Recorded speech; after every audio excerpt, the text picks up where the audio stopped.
Hello,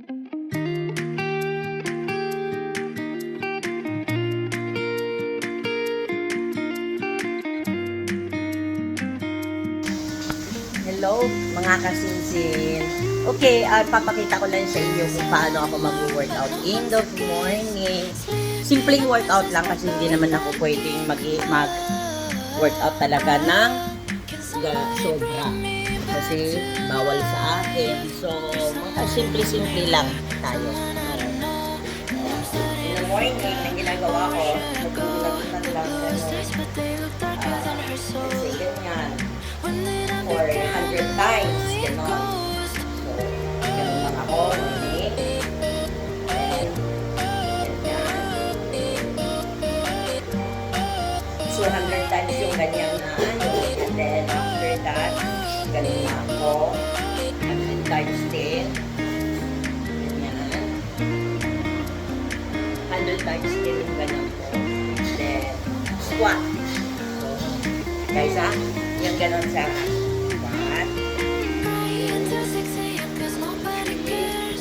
100, yung ganito po guys, nasa break lang ako, hindi ko kaya din.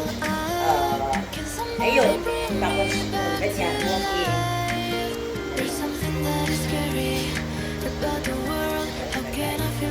So, ayun, yun lang guys, yun yung mga ginagawa ko lang yun din every morning. Parang tapos na kasi ako guys, so parang pinapaano ko lang sa inyo kung paano ako mag-workout in the morning. So, routine ko lang every morning before ay paggising ko sa umaga. Tawag dyan, inom lang ako ng warm water. Then after that, mag-prepare na ako for workout. And then, after workout ng mga ano lang, ginagawa ko lang yan ng 20 minutes to 30 minutes, ganyan. Then, after that, rest na ako, then, eat ng breakfast. Pagkatapos ko ng breakfast, ayun, prepare na for going to office, ganon. So, yun lang. Pero guys, sa umaga nagigising ako ng 5:30, ganyan, in the morning. And then, syempre, ang gagawin ko una, the first thing I do in the morning when I wake up, syempre, definitely, anuhin ko muna yung sarili ko. Then, after that, mag-ano na ako ng aming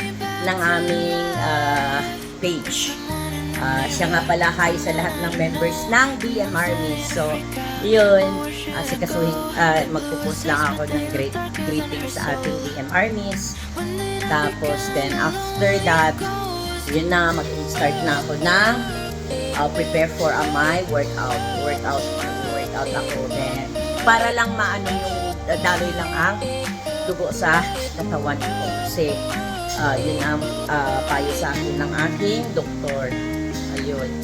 So, syempre sa lahat ng mga nakakaalam-alam nyo naman kung ano yung aking condition. Then, after na mag-workout, pahinga lang ako konti. Then, mag-breakfast na ako. So, after ng breakfast ko, ayun, prepare to shower. Then, prepare para pumunta sa office. Basta, nag-leave ako ng house ng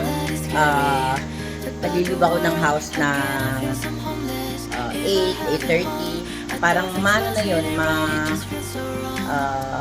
late na yung pinaka-latest is 8:30, 8:45 yan yung bababa na ako ng bahay. So, yun lang guys, yun lang ang aking everyday routine.